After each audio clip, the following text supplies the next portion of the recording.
introduce them first, okay? Y'all know this is my favorite time of the year. Mother's Day and Father's Day, honoring people in the church. It's not that anybody's any better than anybody else. We do this by age, and we started out with the oldest mother a long time ago and the oldest father. We just keep coming down the line. But today is Irvin Dodson. He is the Father of the Year. Irvin, you want to come up here? You can bring David and Michelle with you, or they can bring you.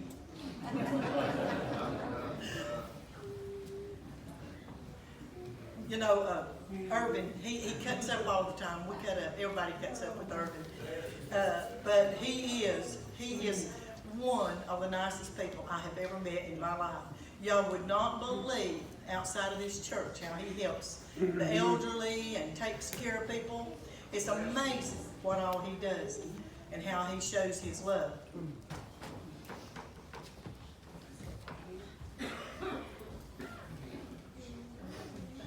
He's not going to cry today. I'm not going to talk about Irvin today, as somebody else is, and because you wouldn't believe how many in the church wanted the opportunity. And they kept coming to me in groves. Oh, can I talk about Irvin? I said, oh no, his son and daughter's coming. But I do want to tell one thing about Irvin. Y'all notice that when we shake hands, now when we first started doing this, people probably still do, but anyway, they look at us like, well, that's not right, y'all crazy, you know. But I know one time, if you ever get around Irvin, if you accidentally or on purpose touch him or bump him, he'll go, whoa, you know. So one time he was standing there, and I walked up to shake his hand, and he did that when I did it, and I said, what in the world? He said, it's just all that Spirit of God on you, Jenny. He said, just ain't never felt nothing like that before. So now when anybody shakes hands, or we show people how to shake hands, and they'll shake hands with Irvin, nothing. They'll shake hands with me, nothing. Then me and Irvin shakes hands, and we go, glory!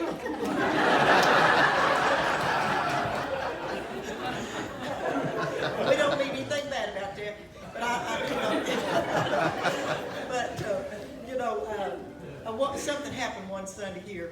I was going through some stuff, Irvin was going through some stuff, and some sorrow in both our lives and everything, and when I walked by him, I shook hands with him. We always do that foolishness no matter what's going on around. We always do that, you know, cutting up. But that time, I knew he had a heavy heart. I had a heavy heart too. And we shook hands. And I started to cry, he started to cry. We didn't say a word. We didn't do that, but we felt it. We felt it. And we never said anything about it. And later on, we was talking about that. And I said, you remember that Sunday? We didn't do that. And he said, yeah. I said, I felt something. He said, I did too. So we do feel something. Occasionally. But another thing, one more thing I want to tell. I'm going to hurry, because I'm not going to do this.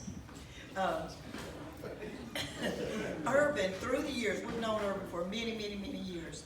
And he's always been a good friend, him and Corley and the kids. We've all, well, he's our family. He's our family.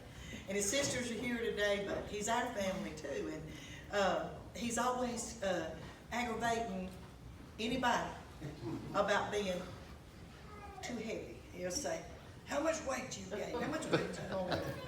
One day we was in, I think you was with me, Jason, and yeah, Jason was with me. And I thank you, Jason, for coming. And Michael, he left Romania, Germany, and everything to come, so Wayne didn't know he was coming. I appreciate that. That's my ADD kicking in. But anyway, we was in Walmart, and he was, Irvin was 2 ahead of me. There was a woman between me and him. I said, hey, Irvin. He turned around and said, hey.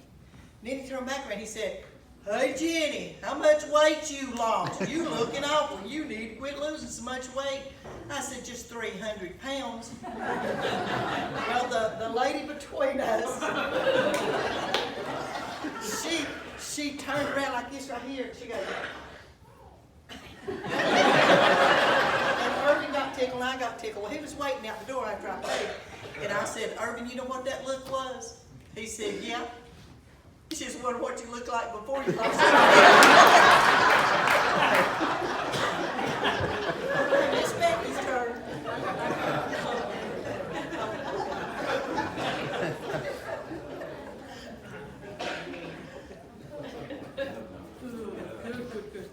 This is one thing I want. Irvin said not say anything sad because he is very tenderhearted. But I'll be serious first. He is one of the best friends. Him and Coralie. When I was a teenager, they became my good friends. Known him for years and years and years. He is, like Jeannie said, a family. And you know, Irvin has helped me out so much. If I've got something I need to have done, I'll say, Irvin, I need for you to do this right here, if you wouldn't mind, like kill a squirrel. And he's there. But now I tell you, if you have or value any of your pets like beagles. Now, Irvin used to be a really big beagle man. Yes, he did. He had about 7 or 8. 7 or 8. And so he was treating them for the mange. And he washes them all, you know. And then he puts them in a barrel. Wasn't it a barrel, Irvin? Yeah. He put them in a barrel or something. He stuck all them beagles down there until they, you know, the medicine took effect. And when he goes back in to get them beagles, every one of them was dead. So now he's not the one that you need to get to take care of. No. Right, Irvin?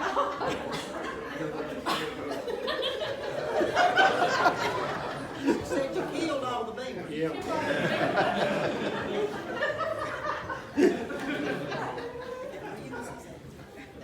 Okay, Michelle's not going to say anything, so this young David Dodson, this is Irvin's son. Yeah. And when Dad first said he wanted to come to Charity Hill, he said he found out that they do a Father of the Year every year. He thought he was a cinch for it. Here we are, roughly about 23 years later. Happy Father's Day. I admire your persistence. So I wrote down a few things about Dad. I try not to be too long.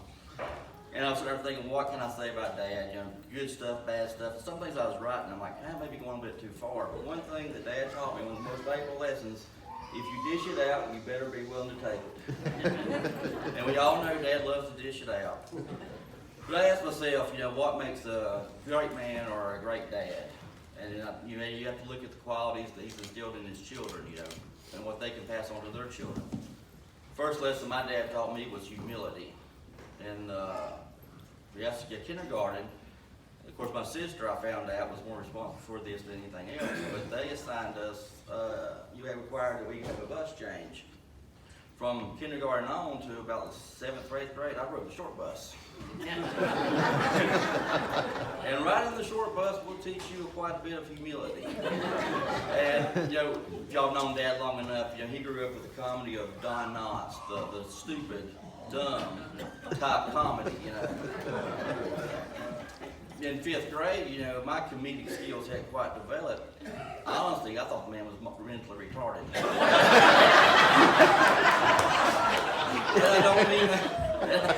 And I don't mean that to be mean, cruel, or nothing. I literally thought the man was mentally retarded. And in the 5th grade, my mom, she came up to me and says, David, you know, we got this letter about a parent-teacher conference. We're thinking about going. And all I could think about is, okay, I'm already riding the short bus. Now they're going to bring me over. All the kids are going to know my dad's retarded. And I begged with tears in my eyes, Mama, please, please. Y'all do not go to parent-teacher conference. And of course, you know, as a parent, she's like, okay, there's something you're hiding from us. We're definitely going to this parent-teacher conference. You know? So that's one thing I learned too, is don't overemphasize things. So they go and they're like, well, do you want to go with us? No. And all night long, you know, I prayed. And I was like, dear Lord, please, just don't let the other kids know that that's my dad. You know? Like, no name badge or anything like that. And I remember the next day, this one girl came up to me and she's like, you didn't come to the parent-teacher conference. Like, no. She goes, well, I saw your mom and dad, and beads of sweat just started pouring. Just into a cold sweat, but you know, obviously I think he was on his best behavior that day. And I still got made fun of the short bus, but the retarded dad, that didn't carry on with me. He also taught me one other valuable lesson is perception is reality. And that affects, you know, anything like in work or whatever. People, if you can get them to believe you're great at something, whether you are or not, if they believe it, you are. From the time when Dad first come here, most of y'all probably thought, what a beautiful head of hair. And what a great hairline. How is the man that old still got that much hair? Nah, he was bald all along. He had this contraption where he would have this part on the side that would hang down to there. Wrap it around. And I'm sure now all of you are thinking, that's what happened, because I'm sure with y'all, it's like one Sunday he comes to church, full head of hair. Next Sunday he comes back, and it's like that. And you know, it was a closely guarded secret just between our immediate family until one day we had a Carowinds trip with my aunt, uncle, and their 2 sons. And we're on Thunder Road. Your dad has his cap on too, but that was another layer of security. And we're on Thunder Road, and we're going up the hill, and then we go down the hill. And I look at Dad, he's got a death grip on that bar, you know, and the hat's flown off. And I'm beside Dad, I'm having a good time, you know, my cousin Ken is behind Dad, my cousin Lyle behind me. I look back at Lyle, and he's having fun, you know. I look back at Ken, and all I see is this.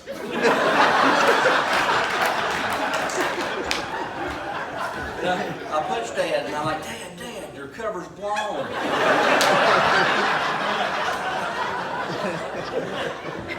So of course, along with that goes, you know, he also taught me the cost of vanity.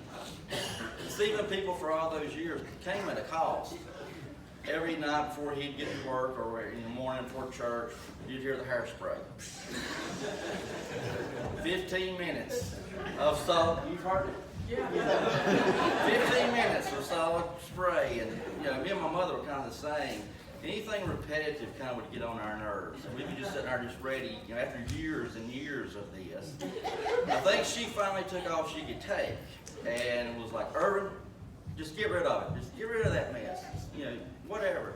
And at that time, you know, I had hair myself. And we would go to the barber shop together. And I'll never forget, he sat down, it was like Christmas morning to us. He sat down in that barber chair, he looked at the barber and said, give me the Floyd Lloyd.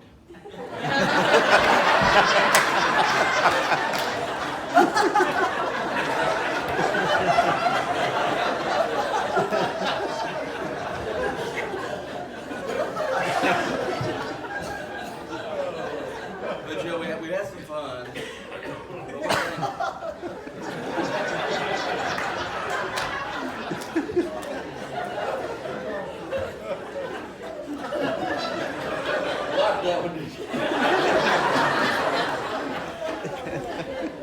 Glad he's a good sport. But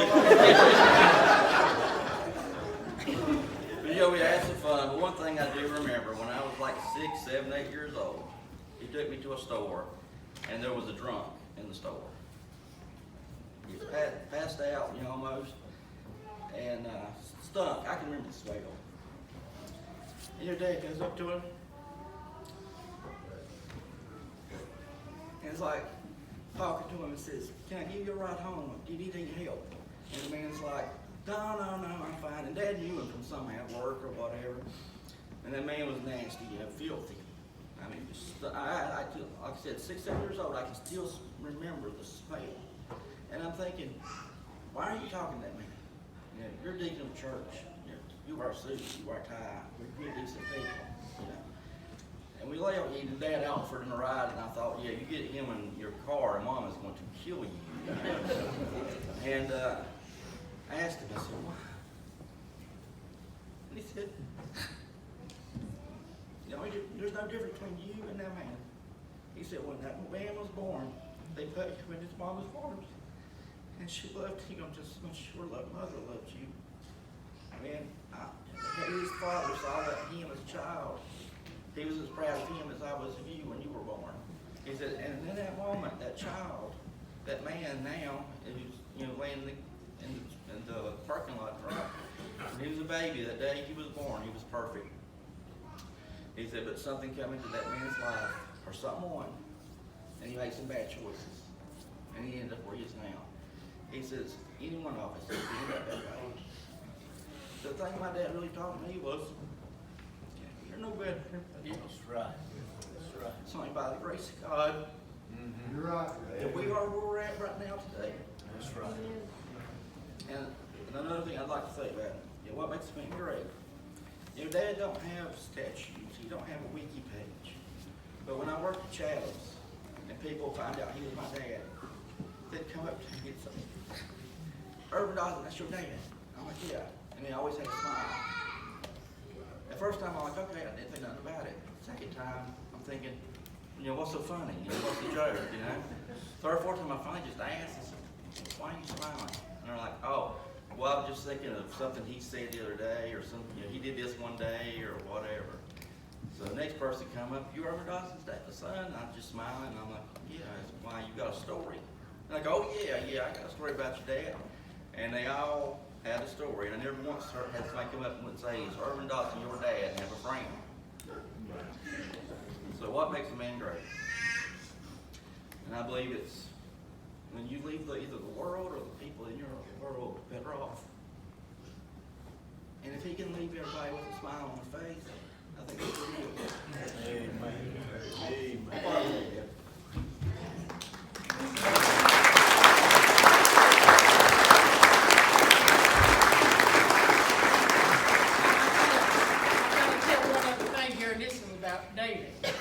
When Michelle got married, she honored me, but I got to sing her wedding. David, what was he, 13?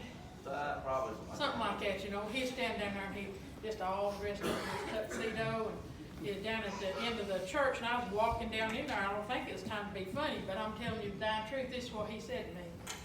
He rears back and puts that hand on that hip and he said, now you take a look at me. He said, I'm the one that you're supposed to marry. Mom and Daddy had me just for you to marry. I had to have been, I don't know how well, I'm quite a bit older than him. But that, it was just like, from out of nowhere that time. What are you looking at me for? What?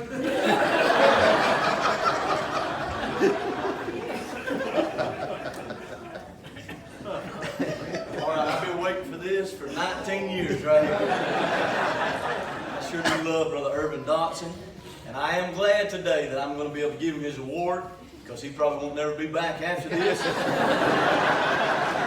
But the reason I say that is Brother Irvin's been after my wife since I came.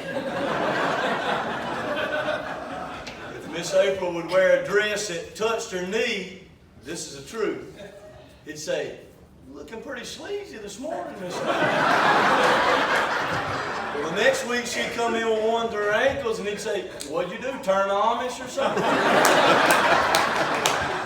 But he told on himself about 3 weeks ago, it was our Sunday to feed the bus kids, and Miss April took some stuff to Fellowship Hall. And she was walking back up, and Irvin had come across the parking lot, and thank God for Tony Wood and Brother Jerry Sumner. They were out there for my protection. And Irvin said, you see that lady come up the sidewalk right there? If she'd leave with me, I'd leave and I'd get in my truck right now and we'd leave. Tony said, what you need to do is get into church and listen to the preacher. So Irvin, after all these years, I can say farewell. I love you. Let me take this out. They want to get your picture. Wait a minute. They won't get your picture up.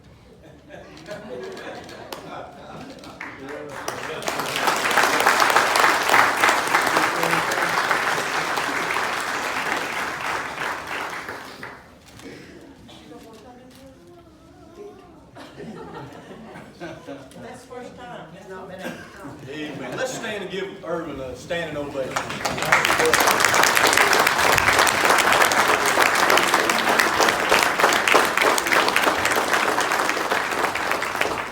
They probably gonna want to take some pictures, Brother Irvin.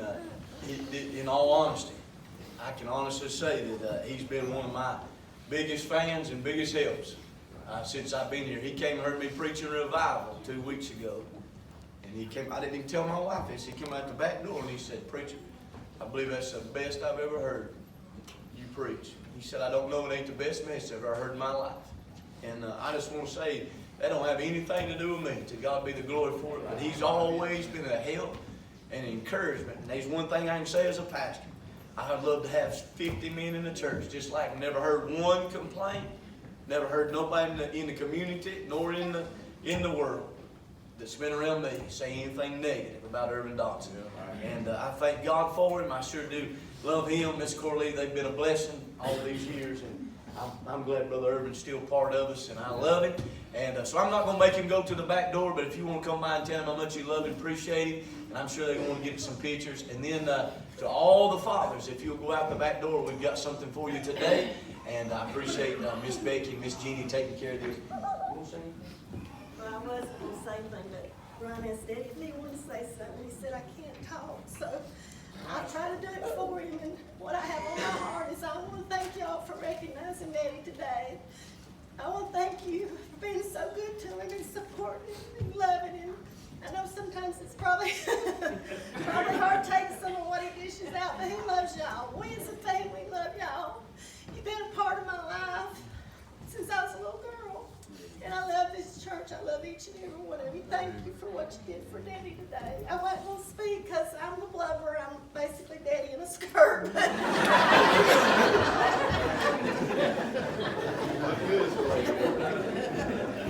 Brother David, thank you for keeping it clean. I appreciate it.